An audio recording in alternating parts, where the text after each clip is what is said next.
जी sir. अस्सलाम वालेकुम नाज़रीन, ज़ुल्फ़िकार राहत आपकी खिदमत में हाज़िर। नाज़रीन, आज का मौजू इंतहाई सेंसिटिव और इंतहाई अहम है, चूँकि इसका ताल्लुक़ हमारे दीन और हमारे दिल और दिमाग और हमारे मज़हब से है, इसलिए ये बहुत इम्पोर्टेंट है। और मैं कोशिश करूँगा कि इसमें कोई अपने पास से कोई जज्बात इसमें ऐड ना करूँ, अपने पास से कोई बात एविडेंस से हट के इसमें ऐड ना करूँ, ताकि मुसलमानों के जो जज्बात हैं वो इस वीलॉग की वजह से, इस वीडियो की वजह से वो ना उभरें और वो कोई और रुख इख्तियार ना करें। ये इंतहाई एक इम्पॉर्टेंट इशू है, लिहाजा मेनूअन जो चीज़ मेरे तक जो एविडेंस पहुंची हैं, ये बहुत बड़ी एक फ़ाइल है। मुख्तलिफ़ दफातर में दरख्वास्तें दी गई हैं। लाहौर हाई कोर्ट में केस ज़ेर समाअत है। इसमें FIA का महकमा भी ऑन बोर्ड है, इसमें PTA भी है, इसमें IG भी है, इसमें पंजाब गवर्नमेंट भी है, इसमें फेडरल गवर्नमेंट भी है, इसमें मजहबी अमूर भी है, इसमें करान बोर्ड भी है, इसमें बहुत से डिपार्टमेंट्स हैं जो ऑन बोर्ड हैं। और तमाम एक कलेक्टिव एक विजडम के नतीजे में और एक बड़े मोतबर जज साहब की जजमेंट के नतीजे में चीज़ें कुछ आगे बढ़ रही हैं और कुछ चीज़ें रुकी हुई हैं और उस पर अमल दरामद नहीं हो रहा। मामला है कुरान पाक की इशाअत के हवाले से और तहरीफ शुदा तर्जुमा कुरान और उसकी रोकथाम के हवाले से। ये एक अरसा से मुख्तलिफ अफराद जो हैं वो दरख्वास्तें दे रहे थे मुख्तलिफ डिपार्टमेंट्स के अंदर। अभी ताज़ा तरीन केस जिसके ऊपर समाअत चल रही है वो एक साहब हैं मोहम्मद हसन मुआविया। ये सेक्रेटरी जनरल है ख़त्म नबूवत फोरम पाकिस्तान के, और इनका एड्रेस है 14A canal park, Begumpura, Lahore. इन्होंने पहले तो मुख्तलिफ डिपार्टमेंट्स में दरख्वास्तें दी और तहरीर शुदा कुरान पाक का जो तर्जुमा है उसकी रोकथाम के लिए रिक्वेस्ट की। उसमें तहरीरी तौर पर कई फोरम के ऊपर ये गए। उसके बाद शाह तसव्वुर राव एडवोकेट है सुप्रीम कोर्ट के, उनकी वसातत से इन्होंने आर्टिकल 199 के तहत लाहौर हाई कोर्ट में रिट कर दी। लाहौर हाई कोर्ट के जस्टिस शुजात अली खान, उन्होंने एक फ़ैसला सुनाया और ये फ़ैसला नाज़रीन आया है 5/3/2019 को। अच्छा, उस फैसले में ये कहा गया कि कुरान बोर्ड को भी डायरेक्शन दी गई, बाकी महकमों को भी डायरेक्शन दी गई। पहले हाई कोर्ट की डायरेक्शन के नतीजे में इस मवाद की निशानदेही करवाई गई, जिसमें कुरान बोर्ड को कहा गया, जिसमें मजहबी अमूर को कहा गया, वजारत मजहबी अमूर को, जिसमें FIA को, जिसमें PTA को, जिसमें तमाम जो कंसर्न डिपार्टमेंट्स थे, पुलिस को, IG को, तमाम थानों को, RPOs को, सबको डायरेक्शन दी गई। और अदालती फ़ैसला जो है उसको उर्दू में ट्रांसलेट करवा के तमाम ज़िलाई तहसील की सतह और तमाम होम डिपार्टमेंट्स के तमाम ऑफिसेस, तमाम जगह के ऊपर उसको भिजवाया गया।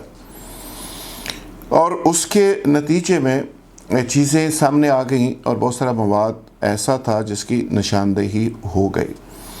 लेकिन इसके बावजूद मुल्ज़मान तक हमारे इदारे नहीं पहुंच सके। FIA ने मसलत का मुज़ाहरा किया, पुलिस ने मसलत का मुज़ाहरा किया और बहुत सारे अफसरान ने कॉम्प्रोमाइजिंग पोजीशन दी, जिसके बाद दोबारा लाहौर हाई कोर्ट ने एक दफ़ा मज़ीद इस पर नाराज़गी का इजहार किया, फिर एक दो दफ़ा वार्निंग दी।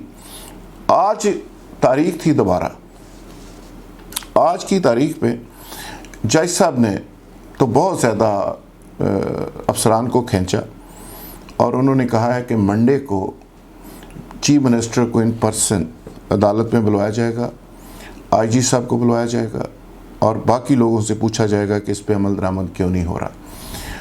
अब ये बड़ा इम्पोर्टेंट एक इशू है, बहुत ही अहम बात है। आप सोच रहे होंगे कि बड़ी सिंपल सी बात है, रियासत मदीना है और रियासत मदीना के अंदर कुरान पाक के तहरीफ शुदा तर्जमे की रोकथाम की बात हो रही है, तो ये अंडरस्टूड है, वैसे इसकी इजाज़त ही नहीं होनी चाहिए थी। लेकिन अगर कहीं पे ऐसी कोई गड़बड़ हो रही है तो फिर उसको फौरी तौर पे रोक देना चाहिए था। फिर वहाँ पे प्रॉब्लम क्या है, कौन इसमें रोल प्ले कर रहा है और कौन से बासर लोग हैं जिनको पकड़ा नहीं जा रहा, और कौन लोग ये सब कुछ कर रहे हैं।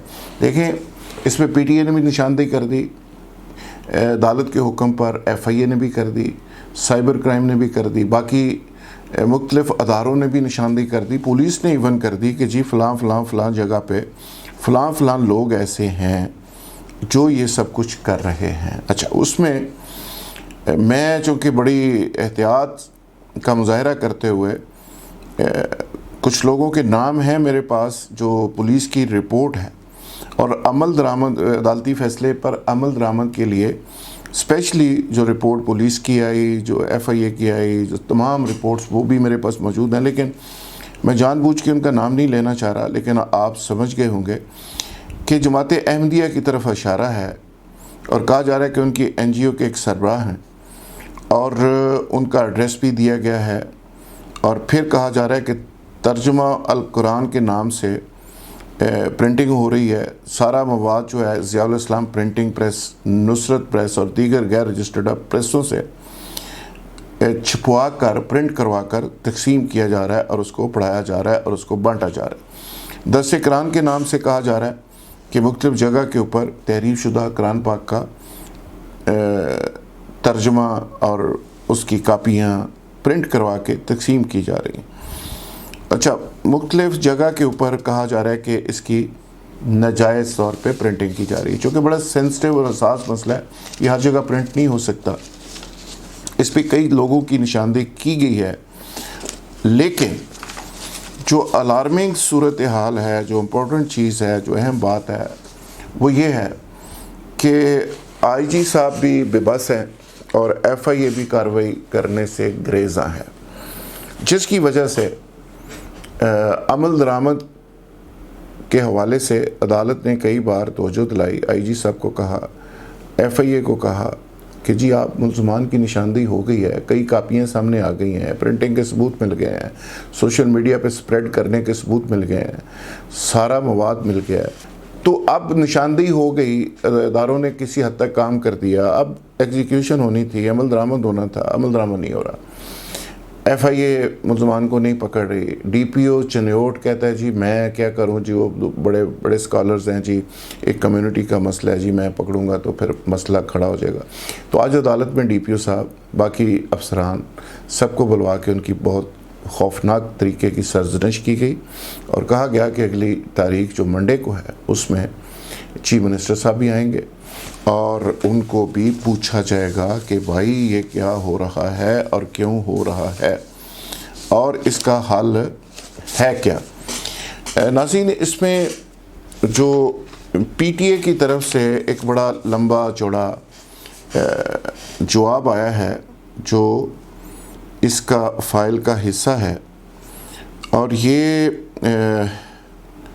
उसमें बहुत से खौफनाक इंकशाफ किए गए हैं और उसमें कहा गया है कि ये हिशाम मुश्तबा हैं, राजा हिशाम मुश्तबा बैरिस्टर, वो मामलत कर रहे हैं PTA की तरफ से, उसके लीगल कंसल्टेंट हैं, उन्होंने इस पर बड़ा काम किया है और बड़ी एफ़र्ट्स की हैं और PTA ने भी बहुत सारे सबूत और बहुत सारी मवाद दिया है। लेकिन DPO साहब कहते हैं कि जी मैं क्या करूं, बेबस हैं। इसी तरह कुछ और अफसर भी बेबस महसूस कर रहे हैं अपने आप को, या करवा रहे हैं अदालत को, या ड्रामेबाजी हो रही है। तो जज साहब ने कहा कि ये रास्ते मदीना है और रास्ते मदीना के अंदर इस तरह की चीज़ें कैसे अफोर्ड की जा सकती हैं और इस पे तो कोई किसी किस्म की कोताही, कोई किसी किस्म की बात और सुस्ती का तसव्वुर भी नहीं होना चाहिए। लेकिन कुछ लोग इशारा करते हैं FIA के अंदर बैठे हुए कुछ लोगों की तरफ कि शायद उनका कंसर्न है और उस वजह से इस पे एग्जीक्यूशन नहीं हो पा रही। मंडे की अब नई तारीख है जी, चीफ मिनिस्टर साहब को बुलवाया जा रहा है और कुछ और लोगों को बुलवाया जा रहा है। अब देखते हैं, ये केस पाकिस्तान की तारीख का एक सेंसिटिव तरीन केस है, ये क्या रुख इख्तियार करता है। और मेरी आखिर में ये गुजारिश होगी कि इस मामले को ज़ाहिर है इंतहाई बुर्दबारी, तदब्बर और समझदारी के साथ हल करने की ज़रूरत है। जिस तरह अदालत की भी स्पिरिट है कि इस मामले को निपटाया जाए, इसमें सुस्ती ना की जाए, उसमें ये होता है कि फिर रिएक्शन आता है मुख्तलिफ़ लोगों की तरफ से, मुख्तलिफ़ जमातों की तरफ से, तो उस रिएक्शन से बचने का बेहतरीन हल है कि टाइमली मामले को वाइंड अप कर दिया जाए। बहुत शुक्रिया, थैंक यू वेरी मच।